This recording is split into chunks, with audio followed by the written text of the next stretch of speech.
Alright, this is just a little tutorial video about how to do a basic setup of a tournament using Torneopal.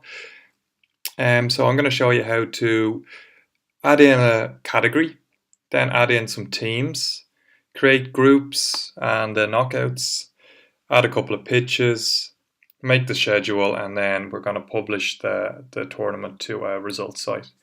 So yeah, let's get straight into it.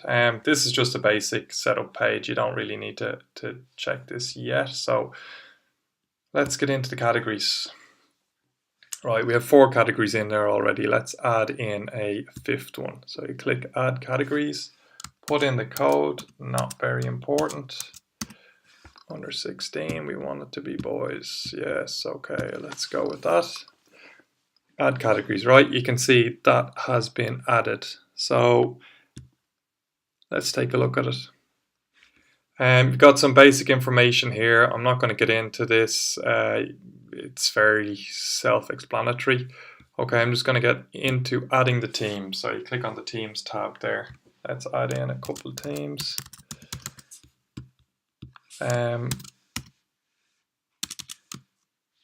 This, you don't have to add all the teams in. If you don't, you just put them in whenever they're confirmed. You can still make the groups, for 16 teams, even if you've only 5 teams entered into the system. Right. Anyway, there's 4 of them. Let's hit save. Okay, 4 teams into the under 16s category. Let's create the groups. So basically, nearly every tournament will have two stages. You've got the group stage and then the knockout stage, or day 1 stage and day 2 stage. So in Torneopal, it's also split like that. So let's create the group stage first. Okay, so we have added 4 teams into the system, so it's guessing that we have only 4 teams in this category, but let's say we already want to make the setup with 16 teams because we know we're going to get 16 teams. Right, so we split groups into between 1 and 5 is the recommendation. So we don't want one group of 16 teams. That's not going to work unless it's a league, but this is a tournament in this case. So let's move that to 3. No, it's not great.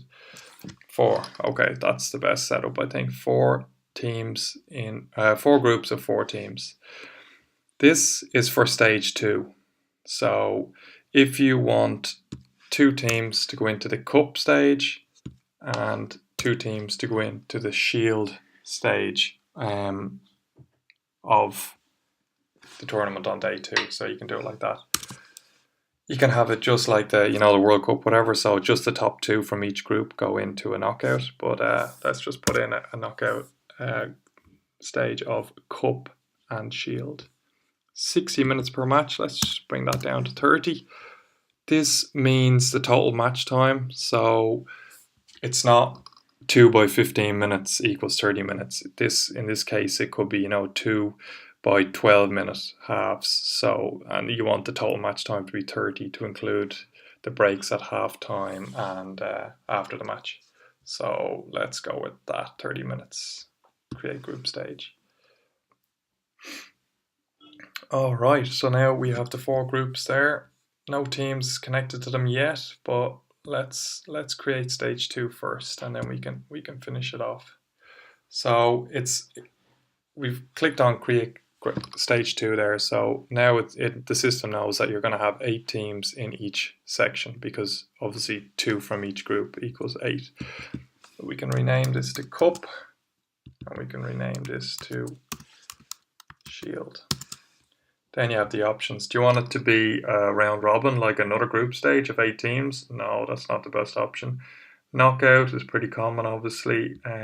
Knockout with 3rd place playoff, again, is popular. And then knockout with full standings. This just means that the teams who lose, they don't get knocked out.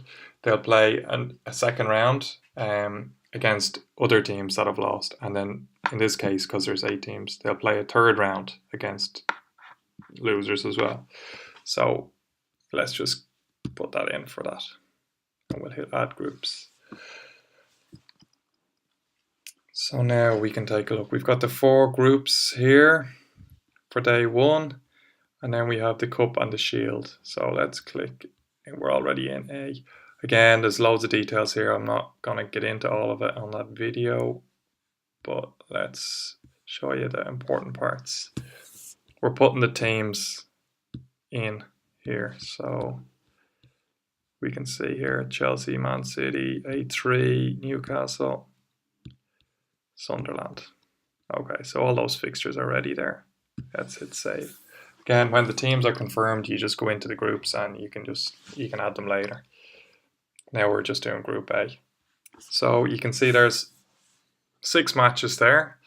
The matches have been generated and we have the fixtures, but we don't have a schedule yet. So we don't have the date, time, or the pitch where the games are going to be played.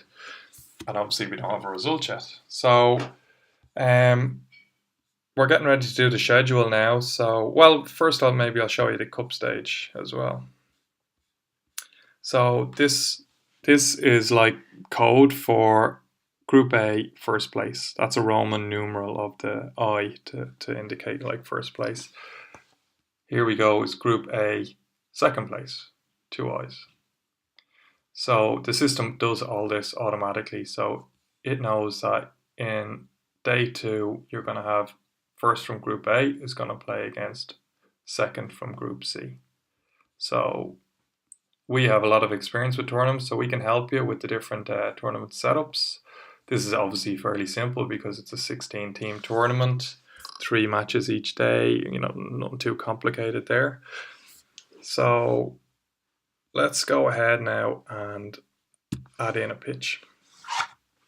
We already have 6 for this demo, so let's just add in a 7th. Pitch code number 7, name 7. You can have whatever you want, but keep it simple usually. Area, this relates to the different areas in the city, or if it's a nationwide tournament you can put the different cities in here, or you can have university pitches and club pitches. So just helps with the organising the fixtures if you put the pitches into different areas. So 772, and then you can put all these details in from Google if you want, but let's just hit save to add it. The pitch size isn't important really, it's only, again, if you've got a very large tournament and you want to do fixtures according to the pitch sizes. So you do the under 8s on the small pitches first and you keep them all together. So again, not very important. Okay, that's saved. If you want to delete it, which we can do, you just delete the name, hit save, and now it's gone. Okay. So we have the 6 pitches in there. Let's go to the fixtures. So we have a separate video which goes into this in more detail. It's a very good system for doing the fixtures because you can basically never have 2 teams playing the same team playing at the same time. A conflict, which makes it easy. And there's color coding to make it easier to see when teams are playing their matches, so you don't have big long breaks for a certain team. So just show it very quickly. Let's just put these in here, 2:30. This is how it works. So these are games on the left that have not been scheduled yet. We've created them, but they haven't been scheduled. Now these are cup games on the Sunday. So that's basically how it works. Like I said, I've sent you the other video which goes into this in more detail. So check that out if you wanna learn more about organizing the fixtures. Then we hit save. Okay, so we've basically created the tournament now. Next step is to add in the results. So yes, I want to leave because I have saved that. Now if we go back to the general info page, this is quite important. When you've got all the teams confirmed and the fixtures ready, you want to publish the tournament to the results site. So let's do that now. Click publish, hit save, and let's go here. This is the site that's linked to all the work we've been doing now. Okay, categories. Under 16s are here. You can see we have the 4 teams that we added. There's the cup, there's the shield. Pretty nice. So let's say we want to add in a result. We go back to the admin tool, hit results on the left. Now, on the day of the tournament, all the current games will be displayed here in real time. So to keep it nice and clean, there's only matches shown that have actually started and haven't got a result. So in this demo, there's no games going on at the moment, but we can still just add in a match. 1-0-2 should be fine. Yes, Inter Milan versus Molde. So let's go with the full-time score of 2-4. Hit save. Now let's see. If we go back here, was that an under 8 game? Yes, it was. It was from Group A, so that has been updated. So they're top of the league now with 3 points, all automatic. You just enter the result, hit save, and all this gets updated.